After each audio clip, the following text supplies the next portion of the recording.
Audio Jungle.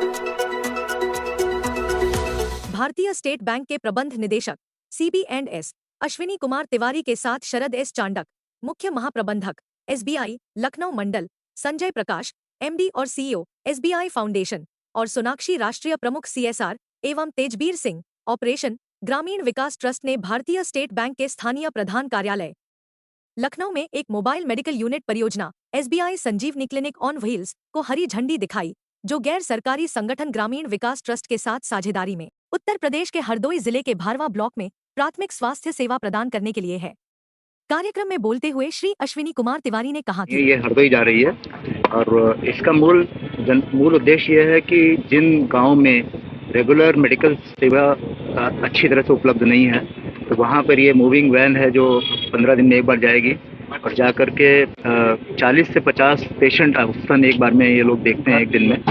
उसकी सूचना पहले से गांव में दी जाती है। गांव में कमेटी बनाई गई है, पंचायत कमेटी, और जो आंगनवाड़ी के सदस्य हैं उनको भी बताया जाता है और उनकी मदद से पेशेंट्स को कलेक्ट किया जाता है। उनके कुछ टेस्ट भी होते हैं, मैं अभी देख रहा था, तो अल्ट्रासाउंड पॉसिबल है यहाँ पर, ब्लड टेस्ट हो सकता है, डायबिटीज़ का टेस्ट हो सकता है और इसके अलावा वो मेडिसिन भी यहाँ से दी जाती है। तो कुल मिलाकर एक चलता फिरता क्लिनिक हर गांव में उपलब्ध है। जो गांव में प्रॉपर हॉस्पिटल या प्रॉपर सुविधा उपलब्ध नहीं है, तो मेरे हिसाब से जो भी बेसिक चिकित्सा केंद्र हैं उनको ये सप्लीमेंट करेंगे।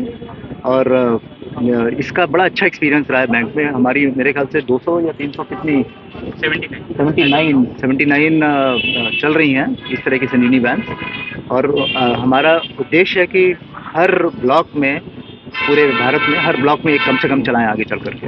क्या इस संजीवनी वैन में डॉक्टर्स भी उपलब्ध होंगे? हाँ, इसमें डॉक्टर बैठता है, इसमें टेक्नीशियन भी बैठते हैं और डॉक्टर ही हैं जो पेशेंट को देखते हैं, फिजिकल चेकअप करते हैं, सैंपल वगैरह लेकर के, और जो टेस्ट किया जाता है वो भी डॉक्टर, बिना डॉक्टर्स के आप इसको इस तरह की चीज़ को कर नहीं सकते, डॉक्टर बैठते हैं। जैसा कि बताया गया कि ये SBI फाउंडेशन के CSR योजना के तहत ये स्कीम्स रहती हैं, तो क्या अन्य भी योजनाएं SBI फाउंडेशन समाज के ग्रामीण क्षेत्रों के लिए लागू करेगा? हाँ, बहुत सारी जो सेवाएं हैं और बहुत सारी स्कीम पहले से चल रही हैं। जैसे एक हमारी स्कीम है जिसमें ग्राम को अडॉप्ट किया जाता है, तो उस गांव में हर तरह की सुविधा दी जाती है, चाहे वो चेक पॉइंट, चेक डैम बनाना हो, चाहे वो डिजिटल लिटरेसी के लिए यानी कि पंचायत घर में कंप्यूटर देना या स्मार्ट टीवी देना, स्कूल को अपग्रेड करना, तो वो सब उस ग्राम विकास का काम है। जिस तरह के करीब काफ़ी गांव हमने अडॉप्ट किए हुए हैं जिनको रेगुलर बेसिस पे सपोर्ट कर रहे हैं, मतलब पिछले 5-6 सालों से सपोर्ट किया जा रहा है।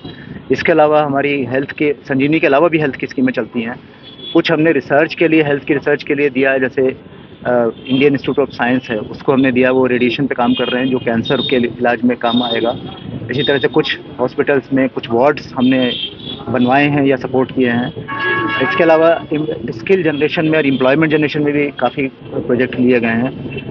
बच्चों के प्राइमरी स्कूल्स के अपग्रेडेशन, सेकेंडरी स्कूल्स के अपग्रेडेशन, ये भी काफ़ी सारी जगह चल रहे हैं। और इन सब के अलावा एक बहुत ही इनोवेटिव प्रोग्राम हमारे फाउंडेशन के द्वारा चलाया जाता है, उसका नाम है SBI युवा। तो इसमें जो बच्चे क्लास 12 के बाद या अपना पढ़ाई पूरा करने के बाद में और 1 आध साल का जॉब इन्होंने किया हो, तो वो लोग ऑप्ट कर सकते हैं, उनको स्कॉलरशिप दी जाती है। वो करीब 11 महीने वो एक NGO के साथ रहते हैं गांव में, और वो गांव में डिफरेंट स्कीम पे और डिफरेंट प्रोजेक्ट्स पे काम करते हैं। और हमारा एक्सपीरियंस ये रहा है कि काफ़ी सारे उनमें से बाद में वहीं रह जाते हैं और अपनी खुद की संस्था बना लेते हैं और उस गांव में काम करते रहते हैं। तो इसके ज़रिए हम लोग, जो युवा हैं, जो एजुकेटेड लोग हैं, कई इसमें MBA भी होते हैं, कई इंजीनियर होते हैं, उनको भी हम जोड़ रहे हैं गांव में, और गांव के बारे में वो समझते हैं वहाँ की क्या समस्या है, तो वो भी चल रही है। ठीक, ये थे हमारे साथ अश्विनी कुमार तिवारी जी, जो MD हैं स्टेट बैंक के। इन्होंने CSR फंड के तहत SBI फाउंडेशन की जो आगे की योजनाएं हैं उनके बारे में भी विस्तृत बताया। धन्यवाद।